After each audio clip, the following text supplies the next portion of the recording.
I will begin by greeting everyone from Harvard. I'm Elaine Popoulias. I'm the executive director of the Minda de Gunsberg Center for European Studies. And it's really an honor and a pleasure to host today's events, which bring together two universities, two activists, and two students to share with you a vision for the future, a vision for now, actually. Fridays for the Future has been a very visionary organization, and we can only see now in the midst of this invasion of Ukraine how central their work really is, not only in Germany and Europe, but for the planet. It's a pleasure to join forces today with the Center for German and European Studies at Brandeis and its director, my colleague Sabine von Mering, who will serve today as our moderator and facilitator for the event. Welcome, and Sabine, I turn the floor over to you. Thank you so much, Elaine. It's always a pleasure working with you, and herzlich willkommen, everyone, also on my end, for what for our center is the 21st online webinar this academic year.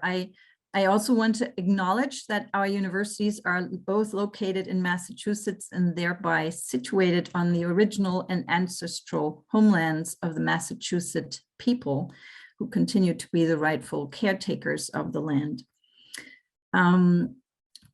As Elaine already mentioned, the war in Ukraine is on everyone's mind, no doubt. And I should add that we will have conversations about the war in Ukraine in the coming weeks. I'm sure you will have some at Harvard. We will have some starting this Wednesday. Everyone is welcome to join us. Just go to our website and sign up. It's devastating what's happening in Ukraine, and I feel for young people especially, it's like a slap, another slap across the face, as if we didn't have already enough fires to put out. On top of everything, the Intergovernmental Panel on Climate Change, the IPCC, today issued what The Guardian called its bleakest warning yet of impacts of climate breakdown. And I'm sure you will hear more from our guests about the interconnectedness that Elaine mentioned of the crises we and especially young folks are facing. But the war and the climate crisis are also forcing us to make decisions and take action. And I think everyone here today, especially, is here because of Fridays for Future and to learn more about possibilities for taking action. So I want to properly introduce our guests, and then I will get out of the way. Luisa Neubauer and Helena Marshall are both organizers of the German arm of the Fridays for Future Youth Climate Movement. In 2018, Luisa met Greta Thunberg at the UN Climate Change Conference and then started the movement in Germany together with other activists. Luisa holds a bachelor's degree in geography from my alma mater, the Georg August University in Göttingen, where she's currently pursuing a master's degree in resource analysis and management. Together with Alexandre Penning, she also has published already a book Vom Ende der Klimakrise, eine Geschichte unserer Zukunft, came out in 2019, which Brandeis University plans to publish in English next year. And Luisa has also published the book Noch haben wir die Wahl, we still have a choice, together with Bernd Ulrich from the weekly newspaper Die Zeit. She's the host of the Spotify original podcast 1,5 Grad, 1.5 degrees, and also writes a column for the German magazine Stern. And I should add that I was in Berlin yesterday, where Luisa spoke powerfully to a peace and solidarity rally in response to the war on Ukraine, for which she and the others organizers were able to pull together 500,000 people within 3 days, which was a tremendous achievement. Luisa is joined today by her fellow Fridays for Future climate activist and organizer Helena Marshall, who played a key role in organizing some of the first major German Fridays for Future strikes in Frankfurt and is now involved with coordinating national campaign strategy and public relations at Fridays for Future Germany. Helena has written a variety of columns and guest contributions in German newspapers and notably delivered an incendiary speech at the Siemens shareholders meeting in early 2020, which if you understand German, you can find on YouTube. Helena grew up in Bristol and Cape Cod and is now studying economics in Lüneburg, Germany. Welcome to you both, and thank you for joining us at this incredibly difficult time. For the next 30 to 40 minutes, we will give the two of you the floor, and then we will have two more guests, Noah Segundo, who is a senior at Harvard studying history and Romance languages, and also the co-chair of the Harvard Environmental Action Committee.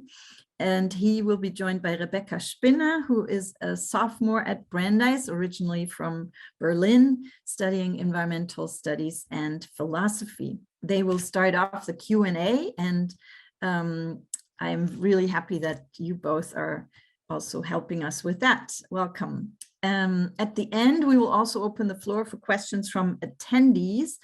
And I suggest strongly that you use the Q&A box that you can find if you wiggle your mouse on the bottom of your screen and write questions into the Q&A box so that they don't get lost in the chat, which moves usually very fast. As for the chat, please keep in mind that people want to hear the presenters, but feel free to use it to share important information that you think might be relevant for everyone. And just note that if you change the to line, you can write to everyone as opposed to just to the presenters. So without further ado, I'm going to hand the mic over to Helena and Luisa now. Cool. Thank you so much for the introduction and for having us here today. And thank you so much, everyone, for coming. The last, I think, weeks and especially days have been overwhelming, I think, for everybody. It's kind of unbelievable to even see the news and see what's happening around the world. And we're going to definitely get to that later and also talk about how that's connected to our fossil fuel energy system and why peace and climate justice have never been so closely interlinked as they are now. But I think before we do that, we should kind of start at the beginning, because Fridays for Future may not be something that tells everybody here that much. So I'm just going to kind of give a brief overview of what we are and what we do and how all of this started. So I first heard of Fridays for Future in December of 2018.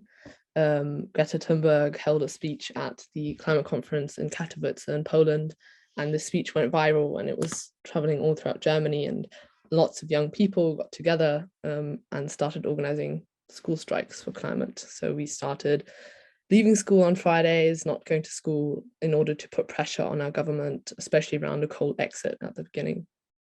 And this kind of, it spread like a wildfire. Soon there were kind of people striking all over Germany, and our movement has gotten bigger and bigger since then. And I think we're in March, we have our 10th global climate strike, because this movement is global, it is everywhere. And yeah, I think I can briefly show a slide to give the idea of what we do, but it stemmed from a lot of, I think, anger and fear that a lot of us had at our government for not taking the action that is necessary in light of an escalating climate crisis that we kind of see all around us. And for us in Germany, there's obviously a special responsibility that I think is also shared by the US as a very rich, global North country that through the centuries is like one of the, historically has one of the highest emissions per person, and thus has like a huge global responsibility to reduce emissions. So this is what we do. I think hopefully you can see the presentation.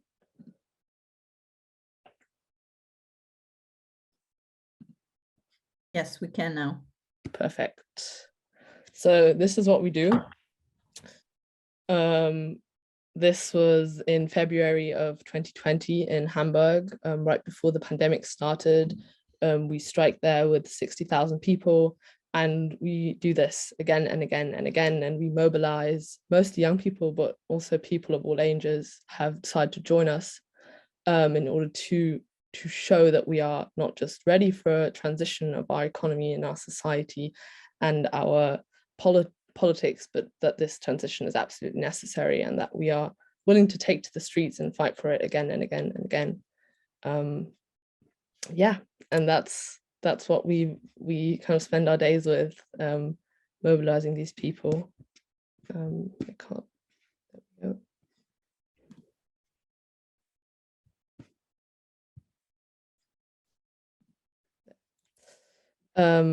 And fighting for our future, because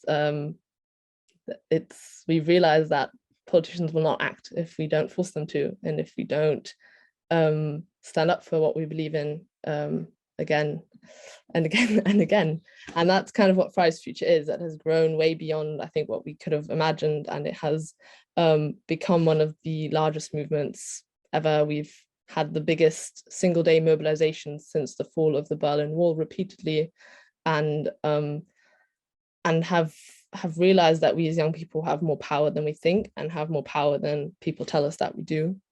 And that kind of brings us to now, almost 3 years later, since the very first strikes in December of 2018, and standing before crises that seem to be overwhelming and that seem to be adding up, and standing before a new government that has just been elected this past September, which we also striked again with over 500,000 people right before this election, to make clear that the priority of this government has to absolutely be a just climate transition. And I think I'll pass on to Luisa what the situation is policy-wise at the moment. Yeah, thank you so much. Yeah, hello, my name is Luisa. I'm with Fridays for Future Germany too, as introduced before. And it's such a pleasure to be here with you, especially as we're seeing that in some places around the world, like Germany, the climate movement is all over the place. But we're also seeing, of course, the limitations to that, which is that as soon as our leaders, they look around and they see, oh, well, in other places, what's going on there, and they grow hesitant of what they're doing, because politicians want to be part of trends, and they want to be part of, the winning teams. And we are very aware that we need to, bring the movements to every corner of the planet, and to grow them big and bold and powerful, and just not for a brief moment in time, but repeatedly, sustainably. And so after Helena pointed out, we've been kind of trying to mainstream the climate crisis as an issue that isn't an iceberg or a polar bear or a little kind of endangered species problem, but that's our problem. So we very much try to give the climate crisis a personality that people can relate to, and what most people can relate to best is their own children. So we kind of, by playing out this card that, our parents and grandparents have put us in a situation that we can't solve alone, but that we, that makes us, raise demands to our to the rest of society. We kind of got to a point in Germany that there was an overwhelming majority in favor of drastic climate action. And that reached a point that at some point we're kind of wondering, okay, so what's next? What do we do? As everyone, the most unlikely groups of society, from blue collar workers to the most conservative unions, to the most conservative think tanks, to the most abandoned regions in Germany, spoke out about the climate and about how environmental protection is something that they care about. And just as we were kind of raising the question, the corona pandemic hit and put us into a completely new situation, that we saw that a lot of things that were politically kind of on the go were taken aback by the pandemic. So we had the first challenge coming in, which was trying to position ourselves in the midst of a pandemic that is overwhelming, that is affecting everyone, and that pushes away all the other side topics. And so we did that by connecting the dots, by highlighting that the pandemic is putting us into a place where we need to take crisis seriously, and that is the same mechanism we need to be able to apply to the climate crisis in a different way and a different dimension, but in a similar manner.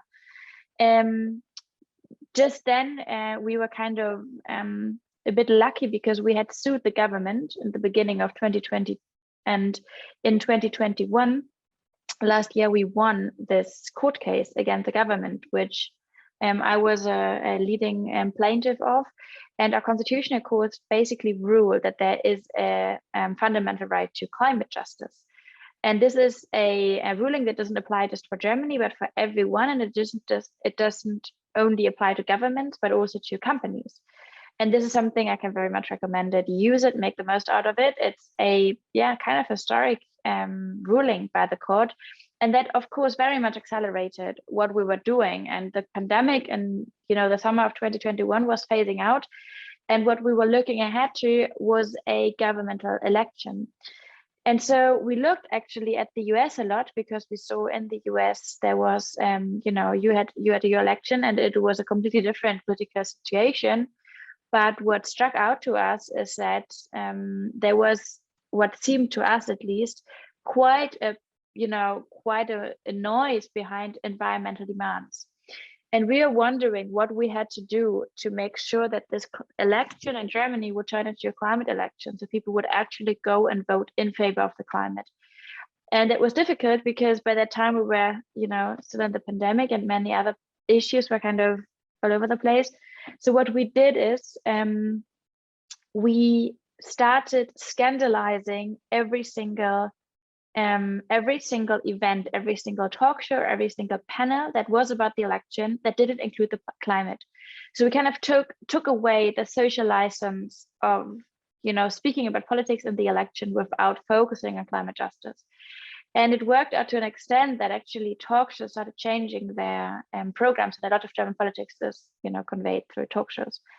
Then we kind of went further, and we said, okay, we need to make sure that people feel, pressured to vote, not just for themselves, but for their children and grandchildren. And Helena and me and some others, we started some phone banking action, and phone banking is very unusual in Germany. Nobody does it. And we took the idea again from the US elections, and we said, okay, we're going to get together, and we're going to phone bank friends and family and older generations and ask them, how do you feel about this election? Would you vote for us? And then the other thing, of course, is we went to the places where the climate crisis is visible today in Germany. And by the time we had big floods in Europe, so that wasn't too hard. And we spoke about how this isn't just a future problem, but it's a current problem. And then, of course, we mobilized and we went on the streets, and as Helena mentioned, got just over 500,000 people on the streets before the election to make sure that people don't only go and vote in the favor of the climate, but that the forming government afterwards would know that people who elected them for the promises they made for the climate, which was really important to us because the political system of Germany is much more diverse. We knew we had to kind of face a coalition, and we needed them to be pressured to make promises before the election that they would be elected for, that we could then come back to later. Which means now it's a very interesting situation for us, because in Germany now we have the most progressive government we had possibly forever, which is led by the Social Democrats, the Greens, and the Liberals. So it's a three-party coalition, which in its coalition agreement says they promise to get on a 1.5 degree pathway, which has never happened before. They promised that they would exit coal energy in Germany 8 years earlier than previously thought. And they even talked about ending or possibly ending building new highways and all those things which matter a lot in Germany, which is one of the biggest polluters in the world, and among the countries with the biggest climate responsibility, historically spoken. Yet for a movement like ours, it's really it's interesting, but it's also tricky. What do you make out of a government that is so progressive that people are easily, put into a space that they think, why should I go on the streets anymore? I mean, they're doing everything they can. And that is something that happens in many places. So since the new government is in place, we are trying very hard to raise awareness about the fact that if we don't increase pressure now, if we don't show up on the streets now, the kind of glimpse, that kind of shine on the horizon that we see that would point towards climate justice will be lost.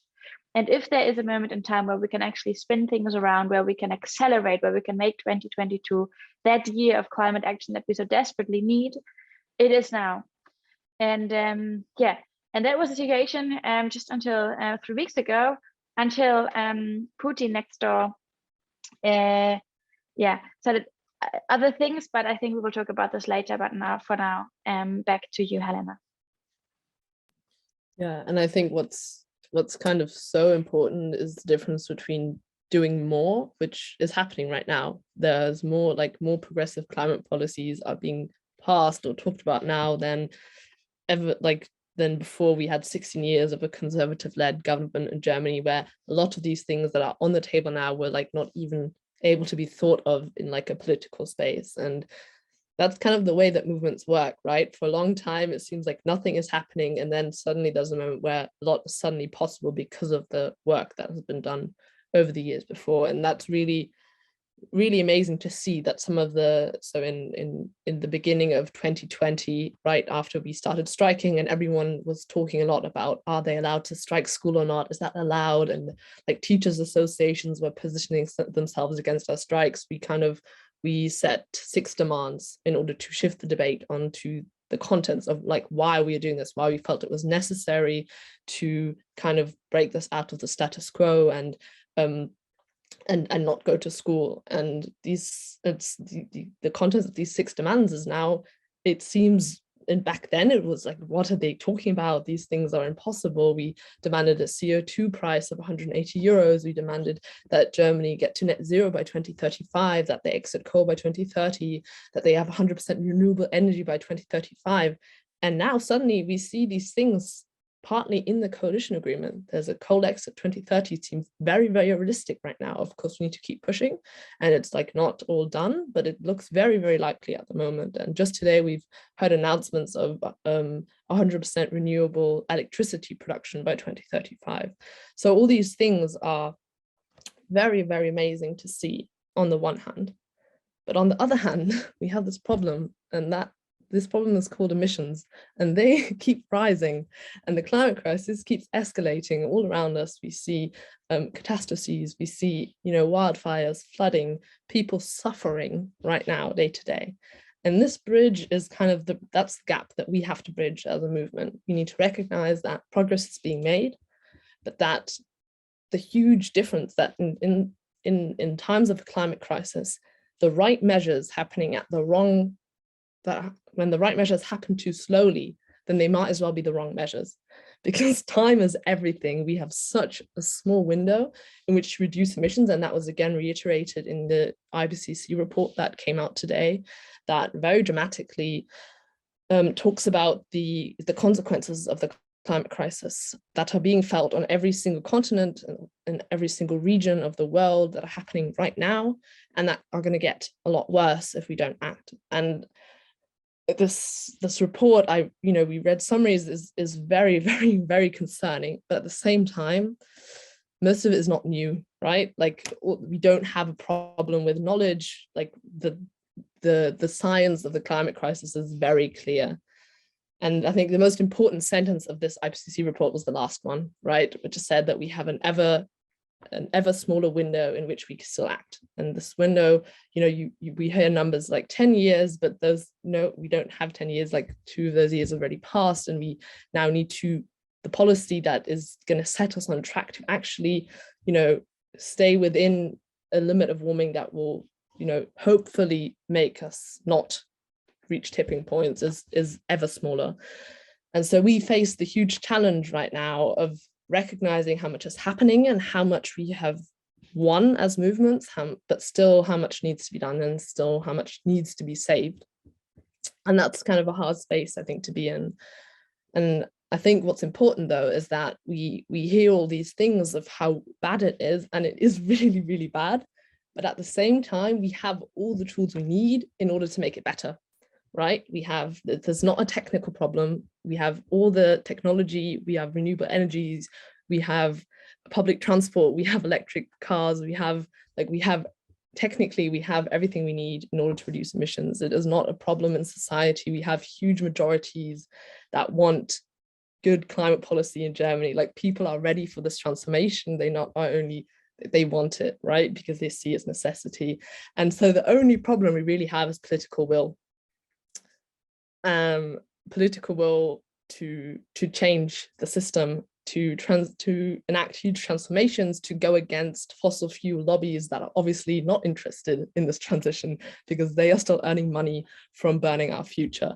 And so that is kind of this last hurdle is kind of the one that's probably also the hardest to jump, but is the one that we stand before now.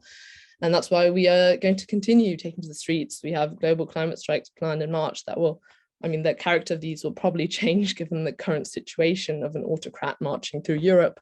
But it is never clearer that it's so necessary to act and to also,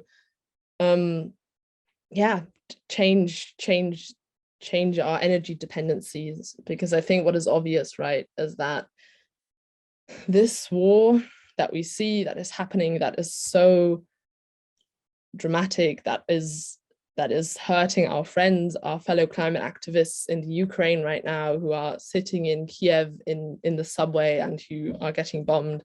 It is so clear that this is a fossil financed war, that this war is only possible because Europe gives hundreds of millions of euros to Putin, an autocrat, for his gas and his oil and his coal. And that is that's why he has so much power, and that's why he has so much money. And so I think it has never been clearer than today how tightly democracy and climate justice and our futures are interwound and intertwined, and how desperately and how dramatically we need to change everything, right? And that sounds, I think we make it sound easy. Everything needs to change. Okay, let's go. And it's not easy. It's really difficult, but it's a lot easier than suffering the consequences of an autocratic war, and it is a lot easier than suffering the consequences of an escalating climate crisis.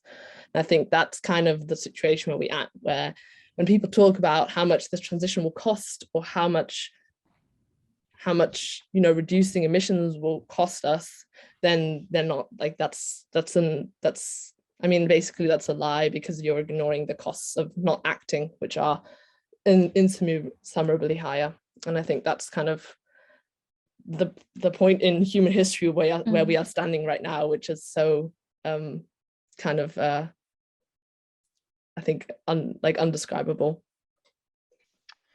I think I will pick it up quickly from there, and also kind of talk about the question that Richard mentioned in the chat about why we think large-scale mobilizations will bring a government to change, and then I quickly come back to the Ukraine situation, because maybe I think it's a big aspect to our strikes in Germany. So what we're trying to do, we look at, we really look at the kind of the theories and the school of thought behind climate justice activism. But what we're facing in Germany, and that's very interesting, is, we are a very rich industrialized country that has that has a strong sense on values, and people there are very, very well off. They're politically engaged. They have a big sense of, we want to be environmental friendly. They recycle. So technically, we live in a we have social problems, of course, but we live in a country that is such a big part of the problem. Why feeling so good about itself? Because it's politically aware. Because we do have a right wing party and so on, but they're quite small. We have little fraction, and so we are wondering, like, what is it that could wake up people, that could shake up people and make sure that they grow awareness about what is, what is happening on the one side, but what would at the same time actually lower the barriers for our government to act accordingly. So while wanting to have this disruptive dimension to our protest, we wanted also to increase the costs of inaction. And what we did is we kind of went twofold. On the one side is we started school striking as Fridays for Future and Greta kind of started doing it. We created a moment of disruption where everyone, it's called dilemma action, where everyone was put into this dilemma. We like children getting engaged about stuff, but we don't like them skipping school. And so it was a very odd situation for everyone kind of to deal with. Everyone had a stake on it. Everyone had an opinion on it. And at the point that you said, okay, the children are right, but we want them to go to school, you were in this uneasiness that we wanted to bring the society into. But at the same time, what we did is not just having individual people going in front of their school and being, isolated from each other.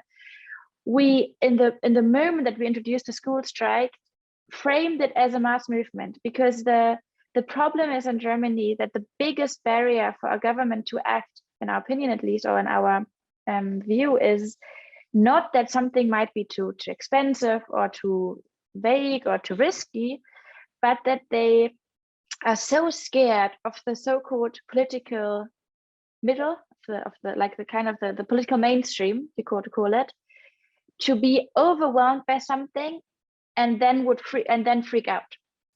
And that is something that has a lot to do with, German 20th century trauma, where in the 20s, like in the 1920s, the political mainstream, the workers, were overwhelmed by inflation, were overwhelmed by economics and changing times, that, it flipped and Germany was, suddenly governed by Nazis and people, went crazy.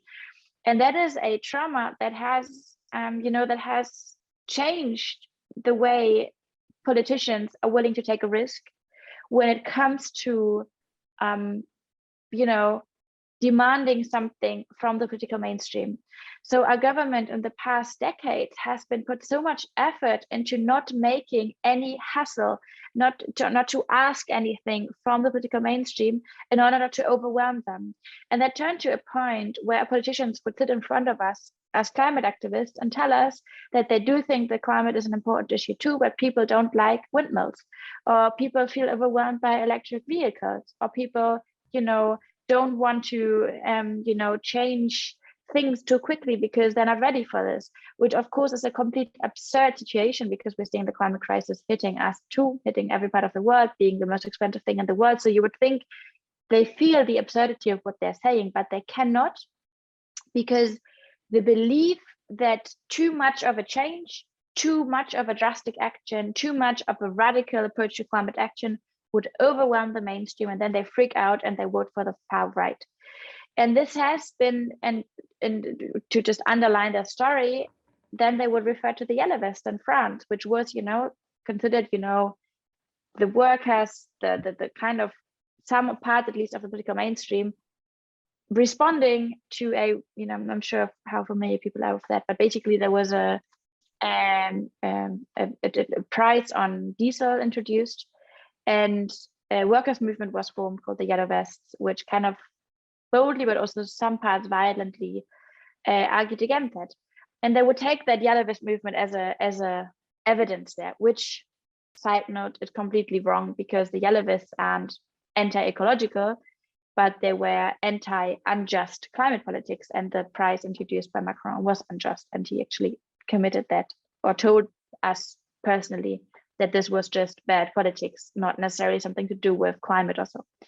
So coming back to our theory of change here, what we wanted to take is this belief that the political mainstream wasn't ready for the climate and for climate action. So what we did really is doing some kind of disruptive action with the mainstream all together, bringing the mass movements to the streets. And that has really, that has some power that we believe is really difficult to replace. And of course, by the side, we do quite a few other actions, and we go to small villages. We are really all over the place. We decentralized. We do direct actions. We block roads. We, bring scientists together and all those things. But by the end of the day, one big pillar of our work is bringing masses to the streets to take away that belief that some kind of the mainstream wasn't ready. And quickly, just another point, quickly touching upon the Ukraine situation, and Helena mentioned this as well, this is a fossil war. And people here are overwhelmingly empathetic with the Ukrainians. As mentioned earlier, there was 500,000 people on the street just yesterday in Berlin. But they're also understanding, and I think that's a very important point, that autocrats will always be autocrats. They don't change. And just, a few months ago, our government would defend Nord Stream 2, which is the new gas pipeline that Russia has built from Russia to Germany to bring Russian gas to Germany, by circumventing Ukraine, which is usually the transit country for the gas imports, which brings them income and profits and some power about the gas. But Russia was going to circumvent that, and Germany supported that for the past 8 years, while acknowledging that Russia was also invading the Ukraine all the time. The Crimea island was invaded for 8 years straight, and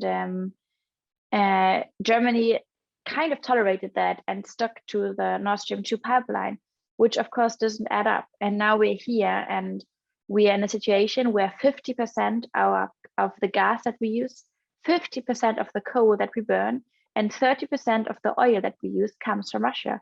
And for an economy, an 80 million people economy like Germany, that is huge.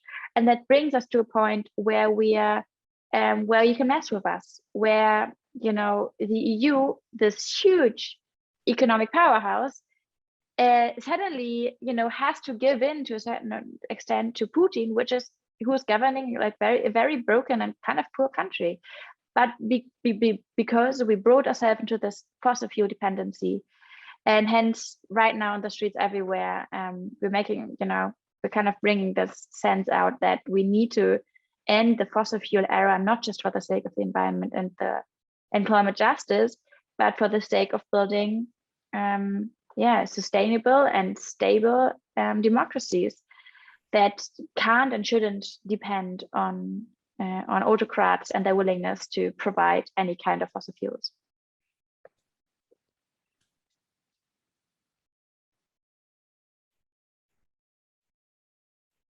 Yeah, so much. I mean, I don't know, should we go over to questions? I turned on my camera because you sounded like you were wrapping up, so I didn't mean to interrupt. Kind of. Yeah. No, I think that was kind of okay. Thank you so much. I'm gonna welcome Noah and Rebecca to start us off with some questions, and I'll turn my camera back up. Go ahead. Hi. So I wanted to start off with a question on Ukraine. I mean, you've already spoken on the war in Ukraine and its importance to the global community and the transition towards carbon neutrality, but how much of a setback do you think this war is for climate activism and for Fridays for Future? I think in the context of war, it's really tricky to talk about setbacks. First of all, it's a war, and we're sending all the solidarity to the Ukraine. We are actually just now on a call that's happening right now. We're kind of planning to call for peace demonstrations. And I think right now it's important to acknowledge that this is about people being bombed at this very moment. And it's something we need, to focus on. In terms of the climate situation, I think it's very symbolic that the IPCC has published its report today, which got widely ignored by a fossil fueled war that is both, result of the climate crisis and accelerating the climate crisis. And it really says everything about, the world that's upside down. And I see just now, but it's so dynamic, but just as a vague thing, just from the journalists we spoke to today and the politicians we spoke to, I think there are doors wide open. One is that we now see a 10-year jump when it comes to the transformations. And just today, the government kind of accidentally announced that they might get actually to 100% renewables by 2035. Not all energy provision, but that's just part of it. But technically, that's a demand of Fridays for Future. That is something that we were ridiculed for 3 years ago. But that is what's happening right now, because the response to the war that is inherently, fossil, needs to have to do something with the end of the fossil fuel era. And it's of course completely cynical to send weapons now while still financing Putin's war machinery by buying his fossil fuels. And that is one thing that we are seeing very much now, which is why we're also connecting the dots so publicly right now, saying we need to acknowledge what are the roots of that war. What is the root of that war machinery? What is financing that? And why, we didn't talk about wars on the energy system in the past a lot, but that was a privilege we don't have. And in other parts of the world, we've been seeing for decades how, fossil fuels are at the root of the crises today. And that's actually something that the climate scientists from the Ukraine made, the point that the climate scientists made today, saying we're seeing a war that is powered by fossil fuels, and we're publishing a report that is just happening because of the fossil fuels. So that's one thing, and that could be actually the acceleration now that people are seeing, photovoltaic, solar panels for peace, understanding renewables as a freedom source of energy. That's what the politicians here called it today, or as a peace energy, all those things. And it is just now that people are also seeing that that renewable energy that is considered very eco wishy-washy by many, which is not this kind of playing into this whole patriarchal idea of machinery and man and steel and so on, that they might be actually the way to stop those autocrats, that they might actually be that weapon or the answer to those wars. The other door, of course, is open as well, which is huge investment in military now, not because it makes any sense for this particular war, but because that's how these militarization spirals work. We're seeing that as well. Germany just promised 100 billion euros for its military. We don't, that's impossible. We don't even know where to put this money, but that's, these promises being made right now. We're seeing this complete setback to, rooms and rooms and rooms flooded with men speaking. There's no women anymore because apparently women don't speak about the war, whatever. So we're seeing kind of this pushback into patriarchal discourses here. And of course, we could see technically that the whole question of nuclear attacks, of war, of militarization, fuels a vocabulary where you want to, fight weapons with weapons, where you, completely forget about, or where you lose the nerves for understanding what the root is. These doors are open, I guess, and we are not powerless though. And the big difference to 2001, where we saw the horrible attack happening in the US, and as a consequence, years and years and years of militarization and attacks and more militarization. The big difference is now that we are aware that there are societies everywhere around the world that know what's going on and that are able to connect the dots, and they see through this kind of glimmer. Yeah. Thank you for that answer. I'd like to return to Germany for a moment, if I could. You spoke about how your work is decentralized and you work in large urban centers as well as small villages. Some people might say that, the vast majority of people are in cities, so let's focus our attention there. Why is it important to not forget these less populated areas, and what role do they play in the movement? Yeah, so on some global climate strikes, we've had demonstrations in 700 cities in Germany, just to kind of give you an idea of where we are, which is kind of everywhere.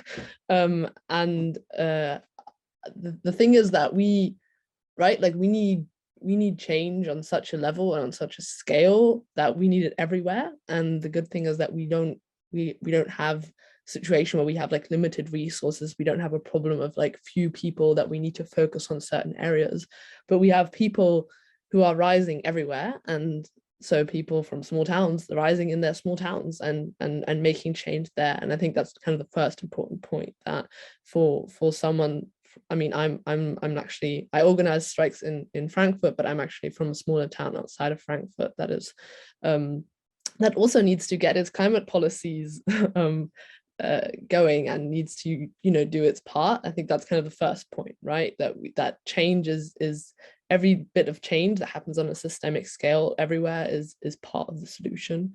And I think the second point is kind of that we in Germany have, there's this, I think the nurse who lives in the countryside with the diesel car, she's that, I mean, that's kind of like a political myth figure that is built. I don't know how many of them we actually have.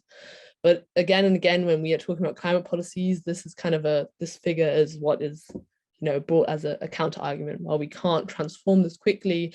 We can't have like electric cars. We can't change our mobility systems because the people on like the outskirts will get left behind. And I think for us, it's really important to make sure that that doesn't happen, right? That this huge transition that our society and our economy and everything will go through does not leave people behind and doesn't, you know, worsen existing inequalities, but instead is actually like an opportunity to create a more like just and equal society. And one of the ways to do that is we try and get as many people on board everywhere as possible. And so that's why there's no like a prioritization in that area, but like just because like change needs to happen everywhere. Yeah. Thank you very much.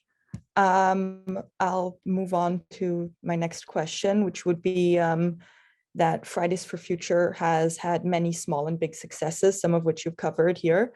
One of the most notable ones was a big win in the German court, which reduced the timeline for German carbon neutrality. So could you elaborate on this story? How significant was the court ruling and how much of a positive impact did it have on global climate activism? Yeah, I can do that. I mean, I touched on that earlier. It's basically, and I think there is quite a lot to say about these climate court cases. I try to keep it brief. So basically what we're seeing is that our court systems worldwide aren't equipped to deal with the climate crisis because they were designed in a time where environmental change wasn't an issue. So I think there is a lot of glorification happening just now about climate cases and it's like climate litigation cases. And we need to understand that we need to change the systems too, that we need laws that are equipped to protect us from the climate crisis. And we don't have them yet. And so I think first thing is, let's focus on, you know, changing those systems and not glorify those who are clearly, you know, who won't get us out of that crisis alone. That's the first thing. Second thing is, though, there is a certain extent of like a certain amount of laws that can protect us, that can be of our help. And in Germany, what we saw is that after like 1 year of mass mobilizations, and imagine that in Germany in 2019, you would have thousands of people on the streets every single week of that year. We had, I think, 5 big mobilizations happening just throughout that year. And, you know, as Helena said, there were people in 700 cities of Germany, you know, making strikes that were like the biggest strikes in those villages that have ever happened there before. It was impossible to oversee it. It was impossible to not have an opinion. It was impossible to like for a long time disagree. It was incredible. And we saw, you know, from churches to hospitals, to kindergartens, to unions, they were kind of starting to freak out about this and saying, well, we need to do something. So it was huge. And the response to this from the government was a so-called kind of a special edition of a law package on the climate, where they introduced a CO2 tax worth 10 euros per ton, which is laughable. It's a climate scientist said he couldn't eat as much as he wanted to throw up about this, which really says everything. So we were kind of, okay, well, we've really done everything to you, like dear government. We've convinced your voters to do stuff that they want now, like what the fuck. And so we said, okay, we need to intensify things. We need to go different ways. And that is when we said, okay, we're going to do a climate court case. And basically that kind of started with just, you know, there's a big, amazing lawyer in Germany called Ruder Verheyen. And I just rang her some afternoon and said, Rhoda, can we speak? Because I think we need to talk about things. And that's basically how we started this. And this was just a phone call where she said, okay, yeah, let's do it. And we did it. And we did it together with people from like Bangladesh and with other NGOs. We tried to make it collaborative and to introduce that in the beginning of 2020 just. And it's important, I think, to mention that like coming from a country that is very democratic, it's not something that I wanted to do by the age of like 25 to assume my own government. And I think there's a danger in glorifying that. It's not something that we should be doing in democracies that work. And so we did it because it felt like a last resource to us just then. And so, yes, as I mentioned, 1 year later, we won this case against all odds because really people thought it was impossible to win this, but we did. With this court saying, you know, like every generation is equal, and that means you can't endanger the perspective of future generations by inaction today, through inaction today. And now we're getting asked a lot, oh, will court cases now save the world? And honestly, no, they won't, because this court case would have been unthinkable if it wasn't for thousands and thousands and thousands of people that protested on the streets, that changed public opinion, you know, climate strike by climate strike, that changed the opinions of the biggest parts of the country, of the biggest unions, of the biggest organizations and institutions. It would have been unthinkable because court cases and, you know, courts also work in the moment of time there, you know, in a specific context. And it was that specific context that we created that only allowed this court case to happen. This is what the lawyers said themselves. They're responding to a change in time. And so the courts will be an important role, and there will be one of those systems that can be an incredible transformation, or can be incredibly like transformative force, just like industries will, like financial markets will, like governments will. They're one of those systems that we need to flip. But to make those systems flip, we need the public awareness. We need the public to be out there. We need people to speak up. And so, yeah, that's basically what we did there. Thank you. So Fridays for Future does exist in the United States, but relative to the German chapter, there are far fewer participants, and I think American climate activists in general have a harder time making an impact on the law. Why do you think that is? What are the key ingredients to start a successful Fridays for Future chapter? So in general, why has there been such a groundswell of support in Germany? What do you attribute that success to? I mean, I think it's important to mention that although Fridays for Future may not be as big in the US, there are like lots of other movements and community organizations on college campuses, like the Sunrise Movement, but also lots of other orgs that are like doing lots of important work and that are having an impact on policies. I mean, a lot of the climate agenda that Biden promised, right, to implement, I don't know, I mean, he's not done that much of it, but the promises he did make in his election campaign were like partly because of the push of movements and of youth movements in the US that got them there. And so I think that's really important to mention the work that is happening and that is quite successful. And I think to the second part of the question,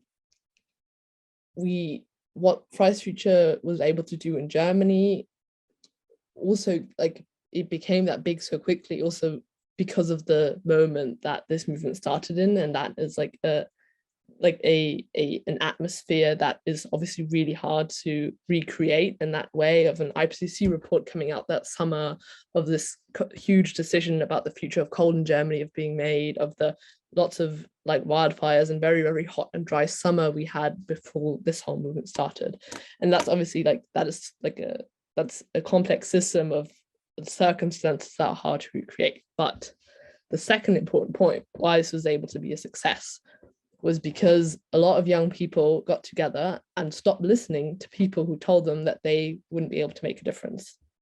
And I think that's the only essential thing you need in order to become active. People always think they need to be qualified or have some sort of skills, but like all the people who started this movement in Germany and who are still joining it are just normal young, like regular young people who learned these skills and who got started. And the only like, and I say this to people who like ask what do they need, like what tools do they need. And there's lots of great resources you can like reach out to, and there's lots of orgs that you can talk to. But the most important thing you need in order to become active is a fundamental belief that your government should be doing more, and the fundamental belief that if enough people get together, then you can force your government to do more. And that's kind of it. That's all you need. That's what you need to get started, and everything else can come after that. But I think when we stop just being angry and scared, and we start turning that anger and that fear into action and into mobilization, then that's kind of the beginning of everything, and that's all we need. And I think that's a hard step to take. I mean, I personally for a long time knew about the climate crisis, was very scared about it, and didn't think I'd be able to do anything. And then I started meeting other young people who were feeling just like me, and we realized is when you get together, then you can start changing things, because although we may not have power on our own, we do have it collectively, and we can build that collective power up when we start organizing people and getting together and like deciding where's the best place to start putting pressure. And I think it's easier than I think it sounds, because in the end of the day, we were able to build this movement with a bunch of young people who had not even graduated school, and it somehow worked out. So I think that there's as long as we believe in our power, that's it. I was wondering, because there was so many interesting questions in the chat, if like I could also, I could just touch upon some.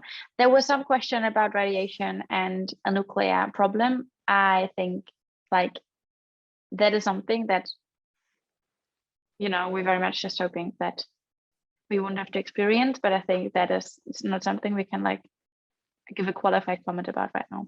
But there's one thing, like some things, I think there was a question about like disruptive things to do with the mainstream. And the mainstream, it's very interesting, because I think there's a difference when we talk about where do we convey, or like where do we organize change. And a lot of the social movement theory comes from places where dictatorships were overthrown, like Gene Sharp, this incredible thinker with its Einstein Institute in Boston and so on. We're working very closely together with the Einstein Institute, and we're really much trying to kind of transfer knowledge there.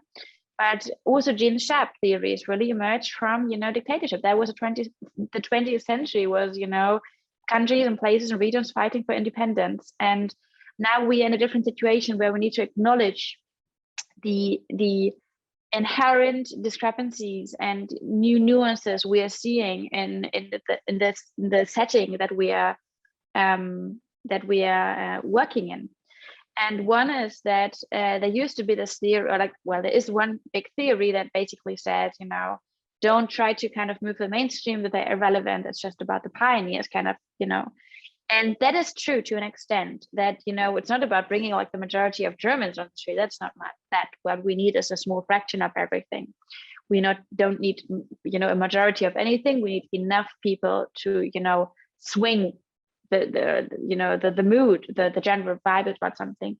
But in many places like Germany, like I kind of elaborated before, there's magic surrounding the mainstream, where every government, every policymaker, doesn't want to get in a fight with.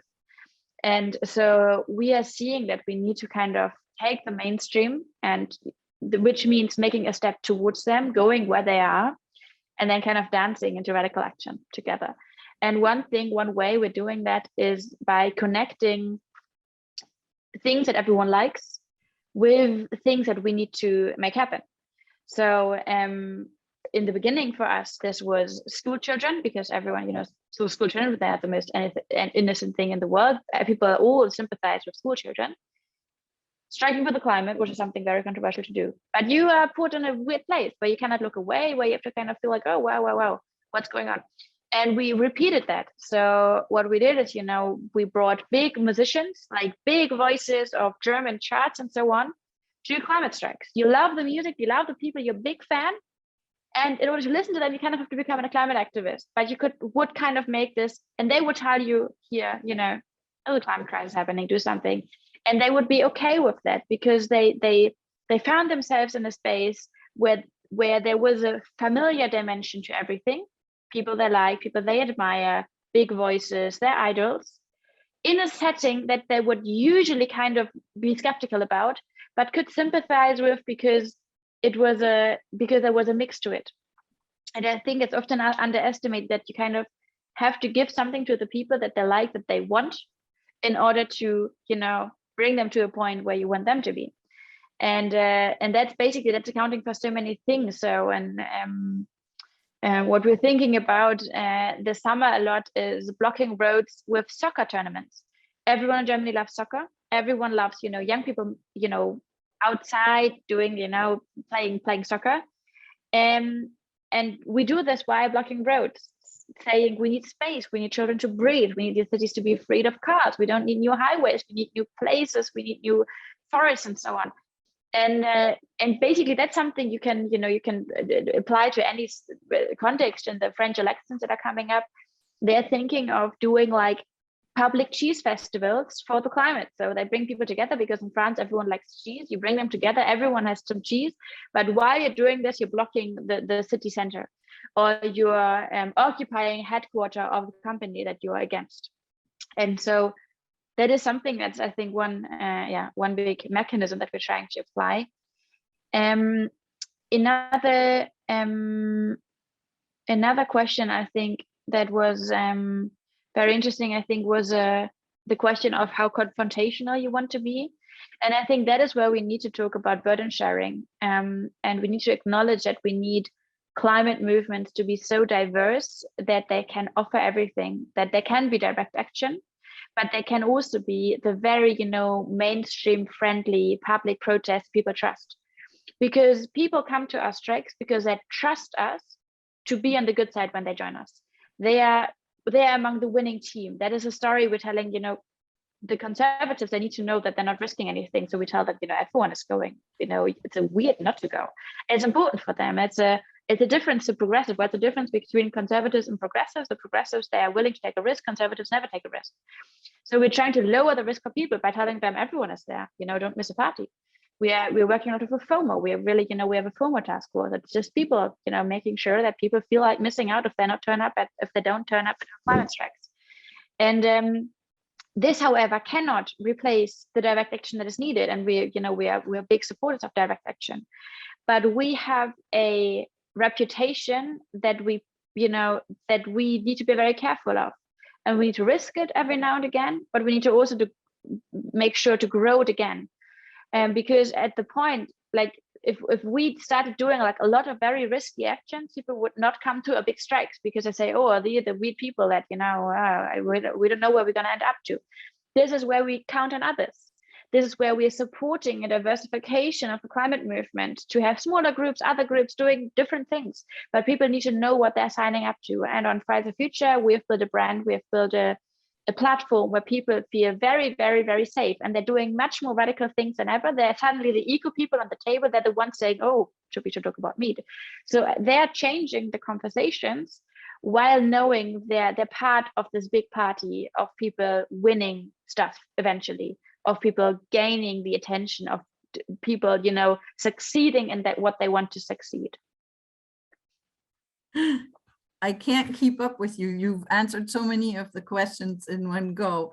But I did tell people, and if you haven't looked at the chat, you can help with that. You can like questions in the Q&A box, and that way we know which ones people are most interested in. And there is one that quite a few people like, and that has to do with your foreign policy. How do you engage with other countries, especially developing economies, where choosing sustainable development without fossil fuels today is likely more difficult and costly? That was from Alejandro. I mean, I can start on this, and I think, Fridays for Future is a global movement, right? On like the big climate strikes, we have strikes in thousands of cities in over 100 countries, and we have activists, like friends, working to push their governments everywhere. And so far, it's not our job in Germany, where we've had the luxury of being a very developed, or very rich country that has a huge amount of resources, are very privileged in Germany.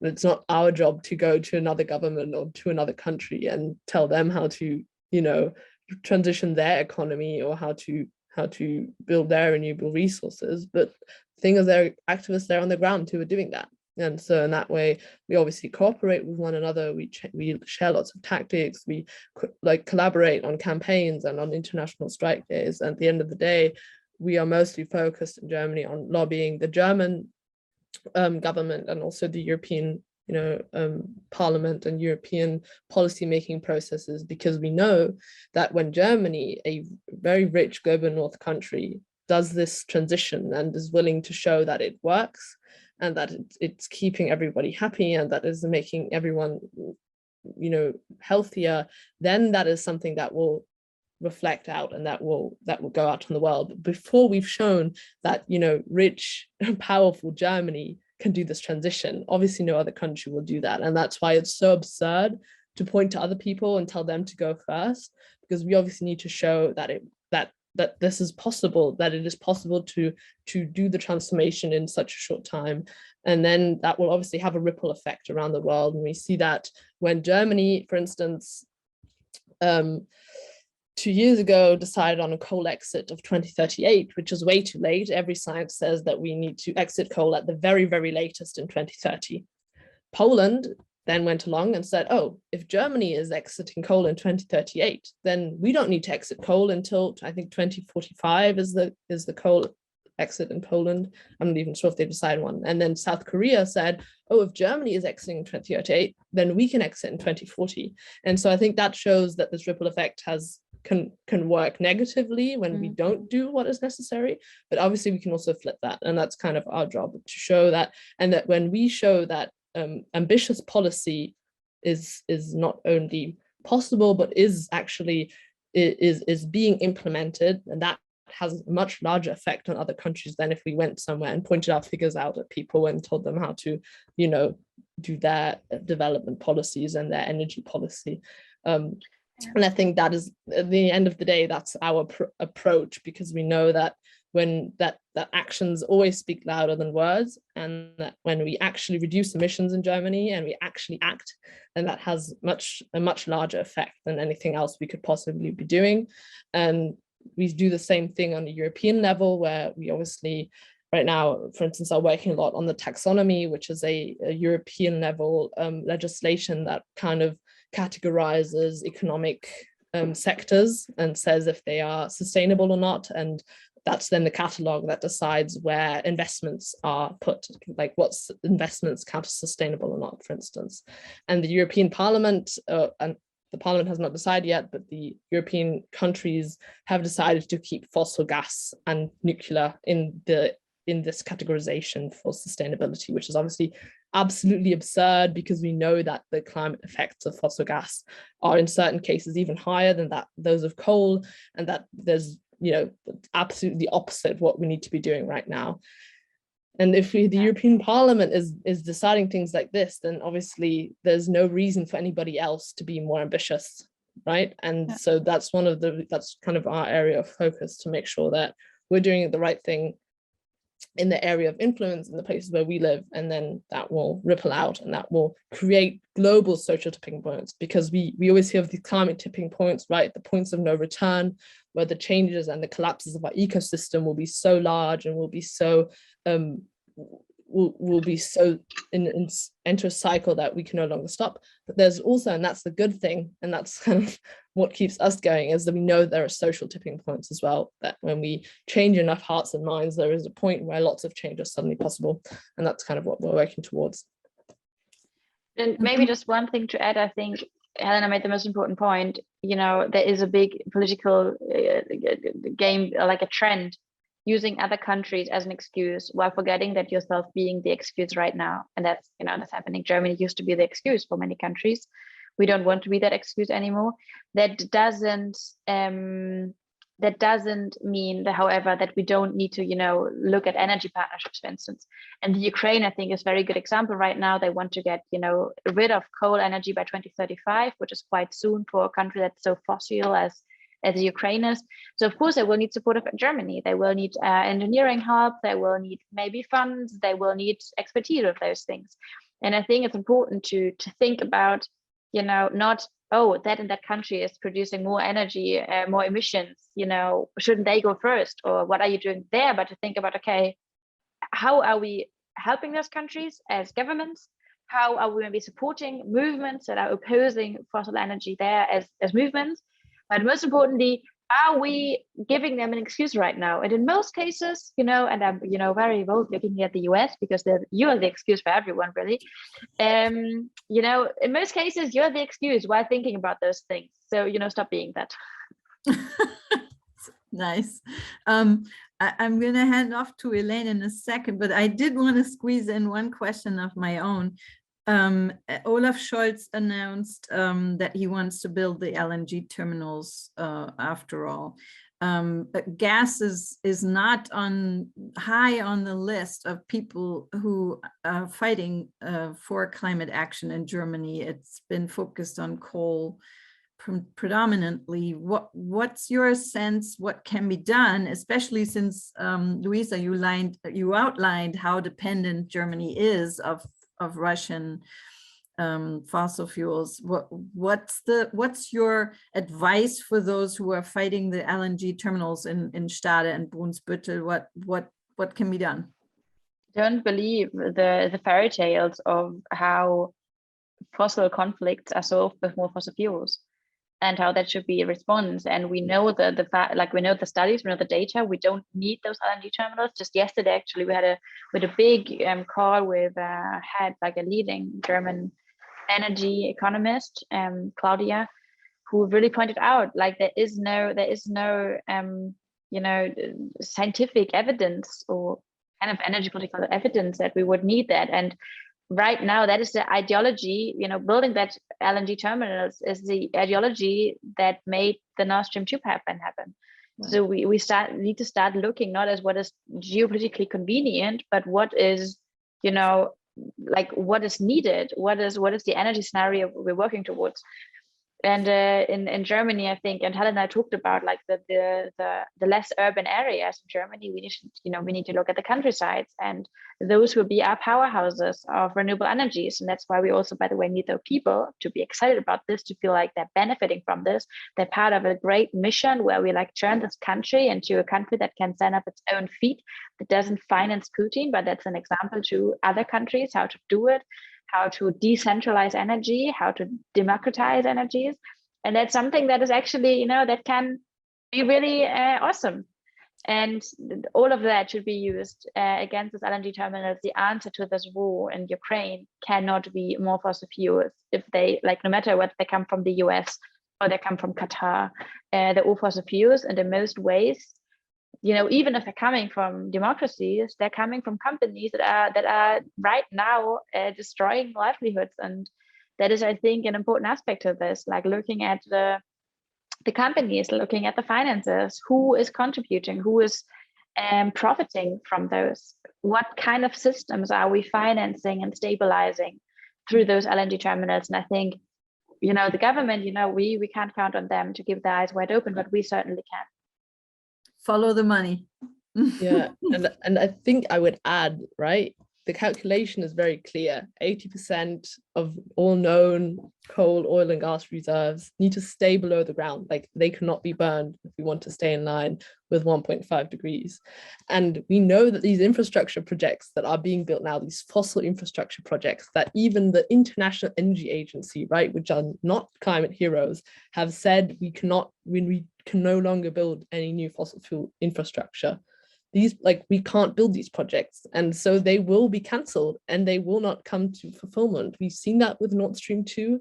I'm kind of disheartened that it needed a war for this project to be completely cancelled, but these fossil fuel infrastructures that are lock-ins for investments, right? You give a lot of money into them, and we know that if we're actually going to stay in line with our climate targets, that all these fossil projects will either not end up being built or be cancelled. And we see that all over the world, that coal power plants are losing their financing, that are being cancelled. So these projects won't happen. It's going to take a lot of work for us, and we will stop them. And that's where we're at. At this point, I'm so sorry, because we have this absurd day of the IPCC report and the war and the nuclear warnings and everything. I will have to leave at this point because I'm scheduled to be somewhere else. We're done. Let me jump in and just thank you, Luisa, before you leave, and Helena. You are Terrific. inspiring not only your peers, but many of us across the ocean. So keep doing what you're doing. And thank you will. very much for joining us. We hope to welcome you to our campuses in person in the not so distant future. Thank you also to Wonderful. Steve, and thank you also to Noah and Rebecca for being such terrific interlocutors, and to our audience for joining us. Thank you. Bye. Thank you Thanks, so much. everyone. Thank you. Bye. You well.